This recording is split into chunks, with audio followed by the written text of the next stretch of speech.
Good morning, Warsaw Missionary Church. Christ is risen. He is risen indeed.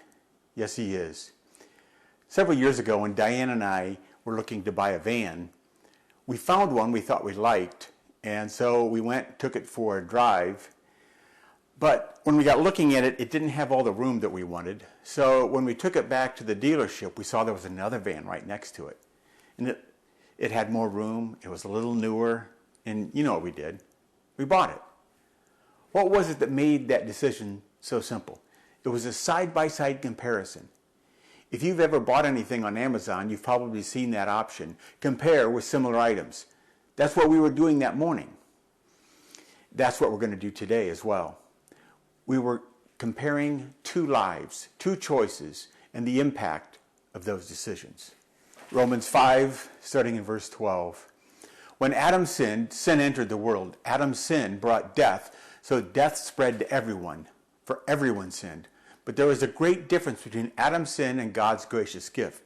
For the sin of this one man, Adam, brought death to many. But even greater is God's wonderful grace and his gift of forgiveness to many through this other man, Jesus Christ. And the result of God's gracious gift is very different from the result of that one man's sin. For Adam's sin led to condemnation, but God's free gift leads to our being made right with God, even though we are guilty of many sins. For the sin of this one man, Adam, caused death to rule over many, but even greater is God's wonderful grace and his gift of righteousness for all who receive it will live in triumph over sin and death through this one man, Jesus Christ. Yes, Adam's one sin brings condemnation for everyone, but Christ's one act of righteousness brings a right relationship with God and new life for everyone. Because one person disobeyed God, many became sinners. But because one person obeyed God, many more will be made righteous. So we're taking a look at Adam, and we see his choice. Adam made a choice. One of the greatest gifts that God gave us is the ability to choose. Why did he do that, you may ask? Good question. Let's zoom out 250,000 miles to get some perspective. Why did God create humans? To find people that would choose to love him. There were already beings that worshiped God, and that's what they were created to do. They had to. This is where really wealthy people have a problem. Do people like me, or do they like what I can give them? God had a very similar dilemma. So God created a world and hid himself just well enough that only those who chose to seek him would find him. So one way to look at this is that life on this planet is really a game show. Do you want what's behind door number 1, door number 2, or door number 3? You get to choose. What did Adam choose? It says Adam sinned. Adam put himself first. That's one of the options that we have. There's a long list of people that have done that put themselves first. Cain, Lot's nephew, Lot's wife, Lot's daughters, Samson, King Saul, King David, Bathsheba, Absalom, Solomon, King Ahab, Jezebel, Peter, Judas, Herod, Pontius Pilate, and, oh yeah, you and me. See, there is this virus-like desire in us to put ourselves first. Where did we catch that? It says in Romans, when Adam sinned, sin entered the world. Adam's sin brought death, so death spread to everyone, for everyone sinned. It is in our very DNA. Sin infiltrated our lives, our families, our culture, our entire world. We sin because we are sinners. We were born sinners. That's why Jesus was born of a virgin. He wasn't the result of a man and a woman's passion. He was placed in Mary's womb. That way, he was not born in sin. He was born to save us from sin. So Adam made his choice. Every choice we make has a consequence. So the result, we make all kinds of decisions that have very little impact in our lives. I chose to wear this shirt today. That will have no impact on my life 20 years from now. But other decisions are huge. It said it brought death to many. The result of that is death. Every person born after Adam was born with this birth defect called sin. That sin brings death. In South Korea, there was a person called Patient 31, a 61-year-old unidentified woman. And they traced how many people she had contact with. And it's believed that she infected as many as 4,000 people. It's like that. It spread to everyone. And then Romans 5 goes on, for Adam's sin led to condemnation. Condemnation. What does condemnation mean? To pronounce judgment against, to sentence, to be found guilty. So once you and I are guilty, is there anything that we can do to, by ourselves become unguilty? No. We're stuck. We're condemned. It goes on. This caused death to rule over many. So what that is slavery. Slavery. To rule over is from the word used for a king. Death has become our king. You are a slave to death. You're stuck and you can't get out. At least you can't get out alive. Sounds really terrible, doesn't it? You know why? Because it is. It is terrible. It's depressing. But hold on. We're not done yet. See, then Jesus had a choice. His choice, God's gift of forgiveness through Jesus Christ. You see, Jesus' choice was to die. Someone may say, well, he didn't willingly give up his life. They killed him. But John 10:18, it says this, no one can take my life from me, Jesus said. I sacrifice it voluntarily, for I have the authority to lay it down and authority to take it up again. You may wonder, why did someone have to die? All I did was tell a little white lie. In a word, justice. God is a holy God. By nature, sin cannot be in his presence any more than gas fumes can exist in the presence of a flame. The one would consume the other by nature. So, the fact that we are sinners prevents us from being in God's presence. That's something that he's been longing for a long time, to live with us. Exodus 25:8, have the people of Israel build me a holy sanctuary so I can live among them. Exodus 29:45 and 46. Then I will live among the people of Israel and be their God, and they will know that I am the Lord their God. I am the one who brought them out of the land of Egypt so that I could live among them. I am the Lord their God. Numbers 5:3. Remove them so that they will not defile the camp in which I live among them. Numbers 35:34. You must not defile the land where you live, for I live there myself. I am the Lord who lives among the people of Israel.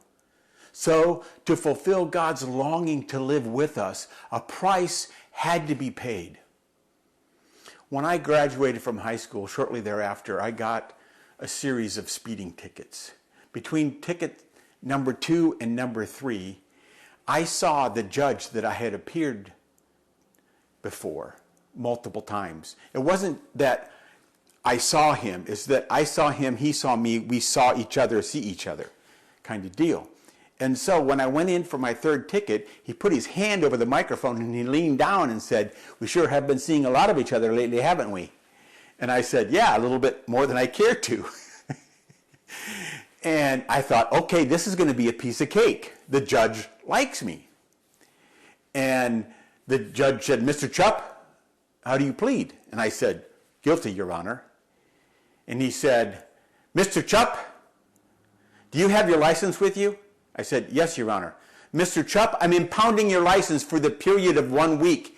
If you drive during this next week, it's not driving while suspended. It's contempt of court, which is punishable by jail time. Do you understand this, Mr. Chupp? Yes, Your Honor. Mr. Chupp, are you aware there's a Habitual Offender Act in the state of Indiana that if you get 10 tickets in 10 years, you'll lose your license for 10 years? Are you aware of that, Mr. Chupp? Are you trying to accomplish that in just 1 year, Mr. Chupp? No, Your Honor. So why did he chew me out? Why did he take my license? Did he hate me? No, it was justice. I had broken the law and the price needed to be paid. You have failed to to live up to God's perfect standard. You probably haven't committed the worst sin ever. We tend to consider the sins we haven't committed as the worst ones. It doesn't matter. We've messed up in some way, shape, or form. That messing up requires payment. It requires justice. So Jesus gave his life to pay for that. The result, new life for everyone, it says. New life. We get a new life. New life for everyone who chooses to receive it. This is that do-over we used to do when we were kids. Remember that? Hey, can I have a do-over? Yes, you can have a do-over. It says God's wonderful grace and his gift of forgiveness to many through this other man, Jesus Christ. It's grace and forgiveness. We get grace and forgiveness. Grace is what you get when you receive something good you don't deserve. God is offering you new life. You don't deserve it. I don't deserve it. But he's offering it anyhow.